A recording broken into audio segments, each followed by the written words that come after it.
ഇനി നമുക്ക് മ്യൂച്വൽ ഫണ്ടിലേക്ക് വരാം. മ്യൂച്വൽ ഫണ്ടുകളെക്കുറിച്ചും ദീർഘകാല നിക്ഷേപം നടത്തുന്നതിനെക്കുറിച്ചും ആളുകൾക്ക് അറിയാൻ താല്പര്യമുണ്ടാവും. എന്താണ് മ്യൂച്വൽ ഫണ്ട്? ഏതൊക്കെയാണ് വിവിധതരം മ്യൂച്വൽ ഫണ്ടുകൾ? അതിൽ നിക്ഷേപിക്കുന്നതിൻ്റെ ഒരു നേട്ടം എന്താ? നേരിട്ട് ഓഹരികളിൽ നിക്ഷേപിക്കാനുള്ള അറിവും വൈദഗ്ധ്യവും സമയവും ഉണ്ടെങ്കിൽ നേരിട്ട് ഓഹരികളിൽ നിക്ഷേപിക്കാം. അതിനുള്ള ഒരു വൈദഗ്ധ്യവും സമയവും ഇല്ലാത്ത ആളുകളാണെങ്കിൽ മ്യൂച്വൽ ഫണ്ടുകളിലൂടെ നിക്ഷേപിക്കാം. ചെറുകിടക്കാർക്ക്. കൂടുതൽ പണമുള്ള ആളുകളാണെങ്കിൽ portfolio management service PMS products ഉണ്ട്. 50 ലക്ഷം രൂപ മിനിമം വേണമെന്നുണ്ട്. മ്യൂച്വൽ ഫണ്ടുകളാണെങ്കിൽ അങ്ങനെയൊന്നുമില്ല. SIPക്ക് നിസ്സാര പൈസയ്ക്ക് നമുക്ക് തുടങ്ങാൻ സാധിക്കും. അപ്പോൾ മ്യൂച്വൽ ഫണ്ടുകൾ എന്ന് പറഞ്ഞാൽ നിക്ഷേപകരുടെ സമ്പാദ്യം സമാഹരിച്ചിട്ട്, നിക്ഷേപകരിൽ നിന്ന് പണം സമാഹരിച്ചിട്ട് പ്രൊഫഷണൽ ഫണ്ട് മാനേജേഴ്സ് ഈ പണം ഈ നിക്ഷേപകരുടെ ലക്ഷ്യം എന്താണോ ആ ലക്ഷ്യം അനുസരിച്ച് നിക്ഷേപിക്കുന്നു എന്നുള്ളതാണ്. ഇപ്പം അസറ്റ് മാനേജ്മെൻറ്റ് കമ്പനീസ് എന്നവരെ പറയുക, AMCs. ഈ അസറ്റ് മാനേജ്മെൻറ്റ് കമ്പനീസ് ജനങ്ങളുടെ നിക്ഷേപകരുടെ പണം സമാഹരിക്കുന്നു. എന്നിട്ട് അവർക്ക് വേണ്ടിയിട്ട് അവർ നിക്ഷേപം നടത്തുന്നു. അവരുടെ ലക്ഷ്യം എന്താണോ, ഉദാഹരണത്തിന് 60 വയസ്സ് കഴിഞ്ഞിട്ടുള്ള ഒരാൾ പറയാണ്, ഞാൻ റിട്ടയർ ചെയ്തു, എനിക്കൊരു റെഗുലർ ഇൻകം ആണ് വേണ്ടത്. ക്യാപിറ്റൽ അപ്രീസിയേഷൻ എടുക്കാനുള്ള റിസ്ക് എടുക്കാനുള്ള ഒരു പ്രായമല്ല. അപ്പം അങ്ങനെയാണെങ്കിൽ അത്തരത്തിലുള്ളൊരു നിക്ഷേപകന് മ്യൂച്വൽ ഫണ്ട് ഒരു ഡെറ്റ് ഫണ്ടാണ് ഓഫർ ചെയ്യുക, അല്ലെങ്കിൽ ഒരു ഇൻകം ഫണ്ടാണ് ഓഫർ ചെയ്യുക. അപ്പം mutual funds R institutions that mobilise money from the public and invest this money in financial securities in accordance with the financial goals of the investor. നേരെ കുറിച്ച് ചെറുപ്പക്കാരായിട്ടുള്ള ആളുകളാണെങ്കിൽ 20s ഇവിടെയുള്ള 20s പ്രായമുള്ള ആളുകൾ, അല്ലെങ്കിൽ ഏർലി 30s പ്രായമുള്ള ആളുകൾ, നല്ല വരുമാനമുണ്ട്, ഭാര്യയും ഭർത്താവും രണ്ടുപേരും ജോലി ചെയ്യുന്നുണ്ട്, വരുമാനം ഉണ്ടെങ്കിൽ ഇപ്പോൾ റിസ്ക് കൂടുതലെടുക്കാൻ പറ്റിയ ഒരു പ്രായമാണ്. അപ്പോൾ അവരെ സംബന്ധിച്ചിടത്തോളം ഇക്വിറ്റി ഫണ്ടിൽ പണം ഇൻവെസ്റ്റ് ചെയ്യുന്നതായിരിക്കും നല്ലത്. ഓഹരികൾക്ക് കൂടുതൽ പ്രാമുഖ്യമുള്ള ഫണ്ടുകളിലായിരിക്കും ഇൻവെസ്റ്റ് ചെയ്യാൻ. അപ്പം മ്യൂച്വൽ ഫണ്ട്സ് ഇതാണ്. സാധാരണ വ്യക്തികൾക്ക് നേരിട്ട് സ്റ്റോക്സിൽ ഇൻവെസ്റ്റ് ചെയ്യാൻ നേരത്തെ പറഞ്ഞ പോലെ അതിന് വൈദഗ്ധ്യം വേണം, അതിന് സമയം വേണം, കാര്യങ്ങളെക്കുറിച്ചൊക്കെ തന്നെ പഠിക്കാനുള്ള ഒരു ആപ്റ്റിറ്റ്യൂഡും ഉണ്ടായിരിക്കണം. നേരത്തെ പറഞ്ഞ മാതിരി ഇന്നിപ്പോൾ എല്ലാം സ്വയം പഠിച്ചോളണമെന്നില്ല. അതിൻ്റെ അഡ്വൈസ് എടുക്കാവുന്ന നല്ല ഇൻസ്റ്റിറ്റ്യൂഷൻസിന് അതിൻ്റെ അഡ്വൈസ് എടുത്തിട്ട് ചെയ്യാവുന്നതാണ്. അപ്പം മ്യൂച്വൽ ഫണ്ട്സിൻ്റെ പലതരത്തിലുള്ള മ്യൂച്വൽ ഫണ്ട് ഉണ്ട്. വളരെ ചുരുക്കി പറയുകയാണെങ്കിൽ, വളരെ വിപുലമായി പറയുകയാണെങ്കിൽ 3 തരം മ്യൂച്വൽ ഫണ്ട് എന്ന് പറയും. ഒന്ന് ഇക്വിറ്റി ഫണ്ട്, പ്രധാനമായിട്ടും ഓഹരികളിൽ നിക്ഷേപിക്കുന്നത്. 2 ഡെറ്റ് ഫണ്ട്, ഇൻകം ഫണ്ട് എന്നും പറയും, കാരണം അതൊന്നൊരു റെഗുലർ ഇൻകം ആണ് കിട്ടുക. അത് കടപ്പത്രങ്ങളിൽ നിക്ഷേപിക്കുന്നതാണ്, ബോണ്ടുകളിലും ഡിബഞ്ചേഴ്സിലും ഒക്കെ ഇൻവെസ്റ്റ് ചെയ്യുന്നതാണ്. ഇത് രണ്ടിൻ്റെയും കൂടെ കൂടിയിട്ടുള്ളൊരു മിശ്രിതമാണ് ഹൈബ്രിഡ് ഫണ്ട് എന്ന് പറയും, ബാലൻസ്ഡ് ഫണ്ട് എന്നും പറയും. പുതിയ പേര് അതിന് ഹൈബ്രിഡ് ഫണ്ട് എന്നാണ്. ഇതാണ് വളരെ ബ്രോഡായിട്ട് പറയുകയാണെങ്കിൽ 3 തരം ഫണ്ടുകളുള്ളത്. ഇതിൽ നിന്ന് നമ്മളിപ്പോൾ ഇക്വിറ്റി ഫണ്ടിലേക്ക് പോവുകയാണെങ്കിൽ ഇക്വിറ്റി തന്നെ large cap, mid cap, small cap എന്നുള്ള വർഗീകരണം വീണ്ടും വരുന്നുണ്ട്. അപ്പോൾ ഇന്ത്യയിലത്തെ ഏറ്റവും മുൻനിരയിലുള്ള 100 കമ്പനികൾ, മാർക്കറ്റ് ക്യാപിറ്റലൈസേഷൻ, വിപണി മൂല്യത്തിലുള്ള ടോപ്പ് 100 കമ്പനീസാണ് ലാർജ് ക്യാപ്സ് എന്ന് പറയുന്നത്. 101 മുതൽക്ക് 250 വരെയുള്ളതാണ് മിഡ് ക്യാപ്സ് എന്ന് പറയുന്നത്. 251 മുതൽക്ക് മുകളിൽ 5000-ലധികം ലിസ്റ്റഡ് കമ്പനീസ് ഉണ്ട് ഇന്ത്യയിൽ. അതെല്ലാം സ്മോൾ ക്യാപ്സിൽ വരുന്നതാണ്. അപ്പോൾ ലാർജ് ക്യാപ്സിൽ പ്രധാനമായിട്ടും ഇൻവെസ്റ്റ് ചെയ്യുന്ന ഫണ്ടുകൾ ലാർജ് ക്യാപ്പ് ഫണ്ട്സാണ്. മിഡ് ക്യാപ്സിൽ ഇൻവെസ്റ്റ് ചെയ്യുന്നത് മിഡ് ക്യാപ്പ് ഫണ്ട്സാണ്. സ്മോൾ ക്യാപ്സിലാണ് പ്രധാനമായിട്ട് ഇൻവെസ്റ്റ് ചെയ്യുന്നതെങ്കിൽ അത് സ്മോൾ ക്യാപ്പ് ഫണ്ടാണ്. ഇത് മൂന്നിലും ഇൻവെസ്റ്റ് ചെയ്യുന്നത് ഫ്ലെക്സി ക്യാപ്പ് ഫണ്ടുണ്ട്, മൾട്ടി ക്യാപ്പ് ഫണ്ടും. മൂന്നിലും ഇൻവെസ്റ്റ് ചെയ്യുന്നതാണ്. ഫ്ലെക്സി ക്യാപ്പിൽ കൂടുതൽ ഫ്ലെക്സിബിലിറ്റി ഉണ്ട്. മറ്റേതിൽ നിശ്ചിത പ്രപ്പോർഷനിൽ ലാർജ് ക്യാപ്പിലും മിഡ് ക്യാപ്പിലും സ്മോൾ ക്യാപ്പിലും ഇൻവെസ്റ്റ് ചെയ്യുന്നുണ്ട്. അപ്പോൾ ഇതാണ് ബ്രോഡായിട്ടുള്ള ക്ലാസിഫിക്കേഷൻ. ഇതിന് പുറമേ വേറെ ലക്ഷ്യങ്ങൾക്കനുസരിച്ച് വ്യത്യസ്തമായിട്ടുള്ള ഫണ്ടുകളുണ്ട്. Solution oriented ഫണ്ടുണ്ട്. കുട്ടികളെ വിദ്യാഭ്യാസത്തിന് വേണ്ടിയിട്ട്, കുട്ടികൾ ചെറുതാവുന്ന സമയത്ത്, സ്കൂളിൽ പഠിക്കുന്ന സമയത്ത് തന്നെ കുട്ടികളുടെ എഡ്യൂക്കേഷന് വേണ്ടിയിട്ടുള്ള ഫണ്ടുകൾ, ചിൽഡ്രൻസ് എഡ്യൂക്കേഷൻ ഫണ്ട്, അതാണ് അതിൻ്റെ എയിം, കുട്ടികളുടെ എഡ്യൂക്കേഷനാണ്. റിട്ടയർമെൻറ്റിന് വേണ്ടിയിട്ടുള്ള റിട്ടയർമെൻറ്റ് ഫണ്ടുകളുണ്ട്. അപ്പോൾ അതിൻ്റെ ലക്ഷ്യം retirement, post retirement life comfortable ആക്കുക എന്നതാണ്. പിന്നെ ടാക്സ് സേവിങ്ങിന് വേണ്ടിയിട്ടുള്ള ELS, ഇക്വിറ്റി ലിങ്ക്ഡ് സേവിങ്സ് ഫണ്ടുകളുണ്ട്. അതിൻ്റെ പ്രാധാന്യം ഇപ്പോൾ കുറഞ്ഞു വരികയാണ്. കാരണം പുതിയ നികുതി സമ്പ്രദായത്തിൽ ടാക്സ് എക്സംഷൻ ഇല്ലാത്ത ഒരു പിന്നെ ടാക്സ് റെജീമാണ് എല്ലാവരും ചൂസ് ചെയ്യുന്നത്. ഇപ്പോൾ കഴിഞ്ഞ ഈ 2025 പുതിയ ബജറ്റ് പ്രകാരം 12 ലക്ഷം രൂപ വരെ ഇൻകം ടാക്സ് ഇല്ല. സാലറീഡ് ക്ലാസ് ആണെങ്കിൽ 75,000 രൂപയുടെ സ്റ്റാൻഡേർഡ് ഡെഡക്ഷനും കൂടി കൂട്ടിക്കഴിഞ്ഞാൽ 12.75 ലക്ഷം വരെ ഇൻകം ടാക്സ് കൊടുക്കണ്ട എന്നുള്ളൊരു ആനുകൂല്യം ഉള്ളതുകൊണ്ട് ടാക്സ് സേവിങ് ഫണ്ടിൻ്റെ പ്രാധാന്യം കുറഞ്ഞിരിക്കുകയാണ് ഇപ്പോൾ. പക്ഷേ എങ്കിലും അതും ഒരു കാറ്റഗറിയാണ്.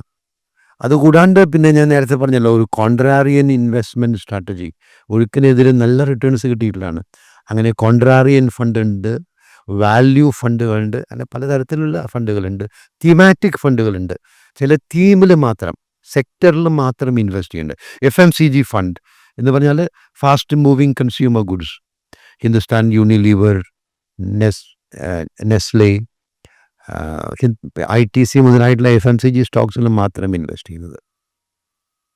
ടെക്നോളജി ഫണ്ട്സ് പറഞ്ഞാൽ ടെക്നോളജി IT കമ്പനികളിൽ മാത്രം ഇൻവെസ്റ്റ് ചെയ്യുന്നത്. ബാങ്കിങ് ഫണ്ട് എന്ന് പറഞ്ഞാൽ ബാങ്കിങ് സ്റ്റോക്സിൽ മാത്രം ഇൻവെസ്റ്റ് ചെയ്യുന്നത്. ഇൻഫ്രാസ്ട്രക്ചർ ഫണ്ട് എന്ന് വെച്ചാൽ ഇൻഫ്രാസ്ട്രക്ചറിൽ ഇൻവെസ്റ്റ് ചെയ്യുന്നത്. അപ്പോൾ സെക്ടറൽ ഫണ്ട്സ് എന്ന് തന്നെ പറയാം. ഇങ്ങനെ നിരവധി വിഭാഗമുണ്ട് മ്യൂച്വൽ ഫണ്ട്. ഈ മ്യൂച്വൽ ഫണ്ട് നിക്ഷേപങ്ങളിൽ നിന്നുള്ള വരുമാനത്തിന് നികുതി എങ്ങനെയാണ്? അതിൻ്റെ നികുതി ഘടന എങ്ങനെയാണ്? അത് നികുതി ബാധ്യത എന്ന് പറയുന്നത് മ്യൂച്വൽ ഫണ്ടിൻ്റെ സ്വഭാവം അനുസരിച്ചിരിക്കും. അപ്പം ഇക്വിറ്റി ഫണ്ടുകളാണെങ്കിൽ ഓഹരികളുടെ നിക്ഷേപം എങ്ങനെയാണോ ടാക്സ് ചെയ്യുന്നത് ആ തരത്തിൽ തന്നെയാണ് ഇക്വിറ്റി മ്യൂച്വൽ ഫണ്ടുകളെ ടാക്സ് ചെയ്യുന്നത്. അതായത് ഡിവിഡൻഡ്, ഇപ്പം നമ്മൾ മ്യൂച്വൽ ഫണ്ടിൽ തന്നെ ഡിവിഡൻഡ് ഓപ്ഷനുണ്ട്, ഗ്രോത്ത് ഓപ്ഷനുണ്ട്. ഡിവിഡൻഡ് ഓപ്ഷനിൽ നമ്മൾ റെഗുലറായിട്ട് ഡിവിഡൻഡ് ഓപ്റ്റ് ചെയ്യുകയാണ് ചെയ്യുന്നത് മ്യൂച്വൽ ഫണ്ടുകളിൽ നിന്ന്. ചില ആളുകൾക്ക് റെഗുലറായിട്ടുള്ള റിട്ടേണും വേണമെന്നുള്ള ആളുകളുണ്ടായിരിക്കും. അപ്പം അങ്ങനത്തെ ആൾക്കാർ ഡിവിഡൻഡ് ഓപ്റ്റ് ചെയ്യുന്നുണ്ടാവും. ഈ ഡിവിഡൻഡ് വേണ്ട, ഗ്രോത്തിനാണ് കൂടുതൽ ഇമ്പോർട്ടൻസ് എങ്കിൽ ഗ്രോത്ത് ഓപ്ഷൻ അതാണ് നല്ലത്. ടാക്സേഷൻ ആംഗിളിലും അതാണ് നല്ലത്. അപ്പോൾ ഡിവിഡൻഡ് ഓപ്ഷൻ ആണെങ്കിൽ ഡിവിഡൻസ് ആർ ടാക്സ്ഡ്.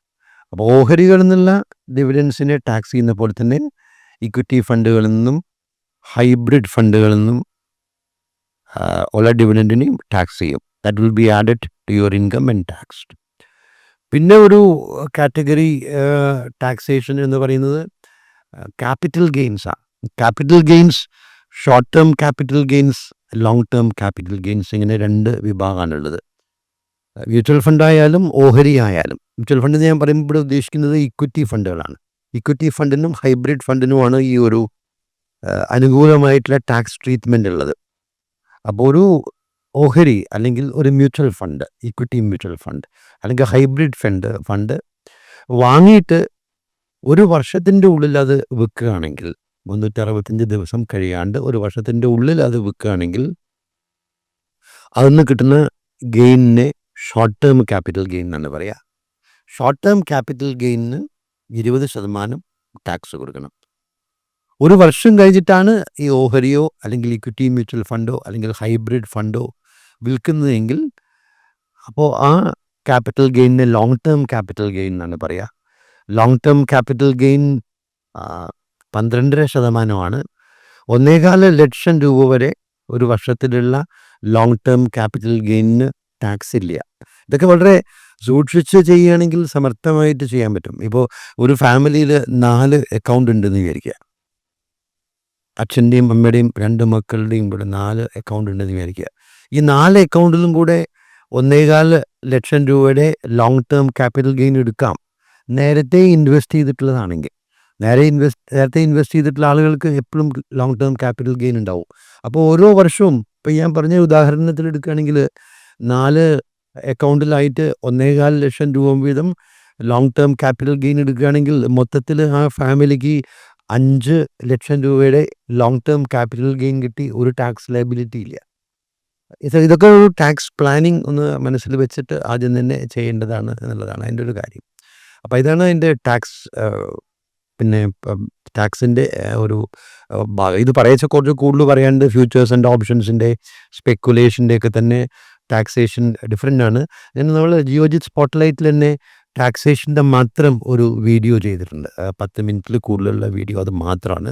അതിലെല്ലാം തന്നെ ചുരുക്കി പറഞ്ഞിട്ടുണ്ട്. അത് കണ്ട കാര്യങ്ങൾ കൂടുതൽ വിശദമാവും. ഈ മ്യൂച്വൽ ഫണ്ടിൽ നിക്ഷേപം നടത്തുന്ന ആളുകൾ ആ മ്യൂച്വൽ ഫണ്ടിൻ്റെ അതിന് മുൻപുള്ള പ്രകടനം വിലയിരുത്തി ആണോ നിക്ഷേപിക്കേണ്ടത്? നന്നായി പ്രകടനം കാഴ്ചവെച്ച മ്യൂച്വൽ ഫണ്ടുകൾ തിരഞ്ഞെടുക്കാൻ അവരുടെ ഈ ഫണ്ടുകളിലെ മുൻകാല പ്രകടനം കൂടി നമ്മൾ വിലയിരുത്തണോ? മുൻകാല പ്രകടനം വളരെ ഇമ്പോർട്ടൻ്റ് ആണ്. നല്ല ട്രാക്ക് റെക്കോർഡുള്ള മ്യൂച്വൽ ഫണ്ട്സ്. ഞാനിപ്പോൾ നേരത്തെ ഇവിടെ വന്നിരിക്കുന്ന സമയത്ത് നോക്കിയതായി ജിയോജിത്ത് ഇൻസൈറ്റ്സിൽ നോക്കുമായിരുന്നു. നമ്മുടെ തന്നെ ജിയോജിത്തിൻ്റെ റെക്കമെൻഡഡ് ആയിട്ടുള്ള മ്യൂച്വൽ ഫണ്ട്സ് അതിൽ SIPൻ്റെ പെർഫോമൻസ് കഴിഞ്ഞ 10 വർഷത്തിൽ 15% കൂടുതൽ, ഓരോ വർഷവും 15%, 15% CAGR നൽകിയിട്ടുള്ള ഒരുപാട് മ്യൂച്വൽ ഫണ്ട്സ് ഉണ്ട്. 10 വർഷത്തിൽ 15% കൂടുതൽ റിട്ടേൺ, 15 വർഷത്തിൽ അതിനേക്കാളും കൂടുതൽ റിട്ടേൺ, 30 കൊല്ലത്തിൽ ശരാശരി CAGR 18.9. ഞാനത് ഉദാഹരണമായിട്ട് പറഞ്ഞു. HDFC flexi cap fund as A 30-year track record and the return is 8.9. അന്ന് 95 HDFC ഫ്ലെക്സി ക്യാപ്പിൽ ഒരു 1000 രൂപയുടെ SIP തുടങ്ങിയിട്ടുണ്ടെങ്കിൽ 1000 രൂപ. ഇന്ന് അതിൻ്റെ വാല്യൂ 1.54 കോടിയാണ്. 10,000 രൂപയുടെ SIP ആണെങ്കിൽ 15 കോടിയിലധികം. 30-year track record. അപ്പോൾ പിന്നെ ചില ഫണ്ട്സിന് അത്രയും നല്ല ട്രാക്ക് റെക്കോർഡ് ഉണ്ടായിക്കൊള്ളുന്നില്ല. പിന്നെ ഒരു ഉദാഹരണം പറഞ്ഞെന്ന് മാത്രമേ ഉള്ളൂ കേട്ടോ. HDFCൻ്റെയും ICICIൻ്റെയും പിന്നെ SBIൻ്റെയും നിപ്പോണിൻ്റെയും കാനറ റോബിക്കോ നിരവധി ഫണ്ടുകളുണ്ട്. പക്ഷെ അത് ട്രാക്ക് റെക്കോർഡ് വളരെ ഇമ്പോർട്ടൻ്റ് ആണ്. മനസ്സിലായില്ലേ? ചെറിയ ഫണ്ടുകൾ 1-2 കൊല്ലം നന്നായിട്ട് പെർഫോം ചെയ്യും, അത് കഴിഞ്ഞാൽ അപ്രത്യക്ഷമാവും. എപ്പോഴും ഇൻവെസ്റ്റേഴ്സിന് സാധാരണ ഒരു റീസൻസി ബയസ് എന്ന് പറയും സൈക്കോളജിയിൽ.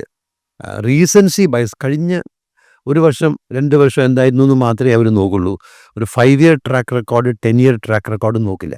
അപ്പോൾ ഒരു ലോങ് പീരീഡ് ട്രാക്ക് റെക്കോർഡ് നോക്കുന്നത് നല്ലതാണ്. ചില ഫണ്ടുകൾക്കാണ് ഒരു നല്ല ട്രാക്ക് റെക്കോർഡ് ഉണ്ടാവുക. നമ്മളുടെ റെക്കമെൻഡേഷൻസിലൊക്കെ തന്നെ ദീർഘകാലത്തെ ആ ഒരു ട്രാക്ക് റെക്കോർഡുള്ള ഫണ്ട്സാണ് നമ്മൾ പറയുക. ഇനി നമുക്ക് SIPയിലേക്ക് വരാം. എന്താണ് SIP? ഇപ്പോൾ ഇവിടെ എത്തിച്ചേർന്നിരിക്കുന്ന അല്ലെങ്കിൽ യുവ നിക്ഷേപകർക്ക് അനുയോജ്യമായൊരു നിക്ഷേപമാണോ SIP? സ്റ്റോക്ക് മാർക്കറ്റിൽ ഇൻവെസ്റ്റ് ചെയ്യാൻ ഏറ്റവും ഫുൾ പ്രൂഫായിട്ടുള്ള, തെറ്റ് പറ്റാതെ ഇരിക്കാനുള്ള ഒരു മാർഗം സിസ്റ്റമാറ്റിക് ഇൻവെസ്റ്റ്മെൻറ്റ് പ്ലാനാണ്. സ്റ്റോക്സിൽ നേരിട്ട് ഇൻവെസ്റ്റ് ചെയ്യുമ്പോൾ എല്ലാവർക്കും പോർട്ട്ഫോളിയോയിൽ ചില ലോസുള്ള സ്റ്റോക്സ് ഉണ്ടായിരിക്കും. അതേസമയത്ത് നിങ്ങളൊരു SIP ചെയ്യാണ്, നല്ലൊരു ഫണ്ടിൽ SIP ചെയ്യാണ്, ഒരു 4 വർഷം എന്നുള്ളൊരു കാഴ്ചപ്പാടുണ്ടെങ്കിൽ സ്വാഭാവികമായിട്ടും നിങ്ങളുടെ probability of loss will be close to 0. ഒരു 6 മാസം 1 വർഷമൊക്കെ ആണെങ്കിൽ സ്വാഭാവികമായിട്ടും അതുണ്ടായിക്കൊള്ളുന്നില്ല. ചില സമയങ്ങളിൽ ഇപ്പോൾ കോവിഡ് ബ്രേക്ക് ഔട്ടിൻ്റെ സമയത്ത് even a 4-year old SIP delivered negative return for only 2 months. അത് കഴിഞ്ഞപ്പോൾ പെട്ടെന്ന് മാർക്കറ്റിൽ ബൗൺസ് ബാക്ക് ഉണ്ടായ സമയത്ത് ആ സാഹചര്യങ്ങളൊക്കെ മാറുകയും ചെയ്തു എന്നുള്ളതും കൂടെ ഓർക്കേണ്ടതായിട്ടുണ്ട്. അപ്പോൾ SIP സിസ്റ്റമാറ്റിക് ഇൻവെസ്റ്റ്മെൻറ്റ് പ്ലാനാണ്. ക്രമാനുസൃതമായിട്ട്, സിസ്റ്റമാറ്റിക് എന്ന് പറഞ്ഞാൽ ക്രമാനുസൃതമായിട്ട് നിക്ഷേപിക്കുന്ന രീതിയാണ് സിസ്റ്റമാറ്റിക് ഇൻവെസ്റ്റ്മെൻറ്റ് പ്ലാൻ. നേരത്തെ പറഞ്ഞല്ലോ, മാർക്കറ്റിൽ ഒരു ചാഞ്ചാട്ടം എന്ന് പറയുന്നത് മാർക്കറ്റിൻ്റെ ഒരു സ്വഭാവമാണ്. അപ്പോൾ ഈ ചാഞ്ചാട്ടം മാനേജ് ചെയ്യാനുള്ള ഏറ്റവും നല്ല രീതി സിസ്റ്റമാറ്റിക് ആയിട്ട് ഇൻവെസ്റ്റ് ചെയ്യുക എന്നുള്ളതാണ്. അപ്പോൾ മാർക്കറ്റ് താഴ്ത്തി കഴിഞ്ഞ 2 ദിവസത്തിൽ, ഇപ്പോൾ കഴിഞ്ഞ ദിവസം ഇറാൻ-ഇസ്രായേൽ കോൺഫ്ലിക്റ്റ് മാർക്കറ്റ് താഴത്തേക്ക് വന്നു. അപ്പോൾ ആ സമയത്ത് മാർക്കറ്റ് താഴ്ത്ത് വരുന്ന സമയത്താണ് നമ്മൾ ഇൻവെസ്റ്റ് ചെയ്യുന്നതെങ്കിൽ സ്വാഭാവികമായിട്ടും നമുക്ക് കൂടുതൽ യൂണിറ്റ്സ് കിട്ടും. മ്യൂച്വൽ ഫണ്ടിൽ നമുക്ക് കൂടുതൽ യൂണിറ്റ്സ് കിട്ടും. പിന്നീട് മാർക്കറ്റ് ഉയരുന്ന സമയത്ത്, മാർക്കറ്റ് ഉയരുന്നുള്ള യാതൊരു സംശയമില്ല. കാരണം നമ്മൾ ദീർഘകാലം പറഞ്ഞില്ലേ, 100-ൽ തുടങ്ങിയിട്ടുള്ള സാധനം ഇപ്പോൾ 81,000-ൻ്റെ മുകളിലാണ്. അപ്പോൾ നമ്മളൊരു ഗ്രാഫ് വരയ്ക്കുകയാണെങ്കിൽ ഇങ്ങനെയായിരിക്കും, സൈക്ലിക്കലായിരിക്കും. Each top will be higher than the previous top, each bottom will be higher than the previous bottom. അപ്പോൾ മാർക്കറ്റിലെ ഒരു റിക്കവറി എന്നുള്ളത് ഉറപ്പാണ്. എപ്പോഴാണ് സംഭവിക്കുക എന്ന് പറയാൻ പറ്റില്ല എന്ന് മാത്രമേ ഉള്ളൂ. അപ്പോൾ മാർക്കറ്റ് ഒരു ബെയറിഷ് ട്രെൻഡാണ് കാണിക്കുന്നതെങ്കിൽ SIP ചെയ്യുകയാണെങ്കിൽ കുറഞ്ഞ പിന്നെ വിലയ്ക്കാണ് ഓഹരികൾ കിട്ടുന്നത്. അപ്പോൾ കൂടുതൽ യൂണിറ്റ്സ് കിട്ടും. 5,000 രൂപ നിങ്ങൾ ഇൻവെസ്റ്റ് ചെയ്യണമെങ്കിൽ മാർക്കറ്റ് താഴെ പോയിട്ടുള്ള മാസമാണെങ്കിൽ കൂടുതൽ യൂണിറ്റ്സ് കിട്ടുന്നു. പിന്നീട് മാർക്കറ്റ് റിക്കവർ ചെയ്യുമ്പോൾ അതിൻ്റെ നെറ്റ് അസറ്റ് വാല്യൂ വർദ്ധിക്കുന്നു. You gain from that. SIP തുടങ്ങാൻ ഇപ്പോൾ 500 രൂപയാണ് മാർക്കറ്റിലിപ്പോൾ. ഇപ്പോൾ അടുത്ത കാലത്തൊരു മാറ്റം ഉണ്ടായി. പണ്ട് മിനിമം 500 ആയിരുന്നു. ഇപ്പം ലംസം ഇൻവെസ്റ്റ് ചെയ്യണമെങ്കിൽ 100 രൂപ മതി. പുതിയൊരു ചേഞ്ചസ് ആണ്. കാരണം സാധാരണക്കാരായിട്ടുള്ള ആളുകളെ, കുറഞ്ഞ വരുമാനക്കാരായിട്ടുള്ള ആളുകളെ പോലും ഈ ഒരു നിക്ഷേപ മാർഗത്തിലേക്ക് കൊണ്ടുവന്നിട്ട് രാജ്യത്തിൻ്റെ സാമ്പത്തിക വളർച്ചയും കമ്പനികളുടെ വളർച്ചയിലൊക്കെ തന്നെ സാധാരണക്കാരെ പങ്കാളികളാക്കുക എന്നുള്ള ലക്ഷ്യത്തിലാണ് ഈ ഒരു 100 രൂപ എന്നുള്ള രീതിയിലേക്ക് കൊണ്ടുവന്നിരിക്കുന്നത്. 500 രൂപയും വളരെ കുറവാണ്. 500 രൂപ SIP ഒക്കെ തന്നെ ആർക്കും ചെയ്യാവുന്നതാണ്. ഇപ്പോൾ SIPൻ്റെ മിനിമം എമൗണ്ട് 500 രൂപയാണ്. SIP ഒരു ഫുൾ പ്രൂഫ് സ്ട്രാറ്റജിയാണ്. ഞാൻ നേരത്തെ പറഞ്ഞില്ലേ, 15% കോമ്പൗണ്ട് ആനുവൽ ഗ്രോത്ത് നൽകിയിട്ടുള്ള നിരവധി ഫണ്ടുകളുണ്ട്. അത് ട്രാക്ക് റെക്കോർഡ് വളരെ പ്രധാനമാണ്. ആ ട്രാക്ക് റെക്കോർഡിൽ ബെസ്റ്റ് പെർഫോമിംഗ് ഫണ്ട്സ് എന്താണെന്ന് നോക്കണം. അതിന് ജിയോജിത്ത് ഇൻസൈറ്റ്സിനെ പോലുള്ള മാസികകളും നമ്മളുടെ എക്സ്പേർട്സിൻ്റെ അഡ്വൈസൊക്കെ തന്നെ എടുത്താൽ നന്നായി. മ്യൂച്വൽ ഫണ്ടിലാണെങ്കിൽ സിസ്റ്റമാറ്റിക് ഇൻവെസ്റ്റ്മെൻറ്റ് പ്ലാൻ തുടരുക. നല്ല റിട്ടേൺസ് കിട്ടും, അമ്പരപ്പിക്കുന്ന റിട്ടേൺസ് കിട്ടും എന്നുള്ള കാര്യത്തിൽ യാതൊരു സംശയവും വേണ്ട. Best wishes. Thank you sir.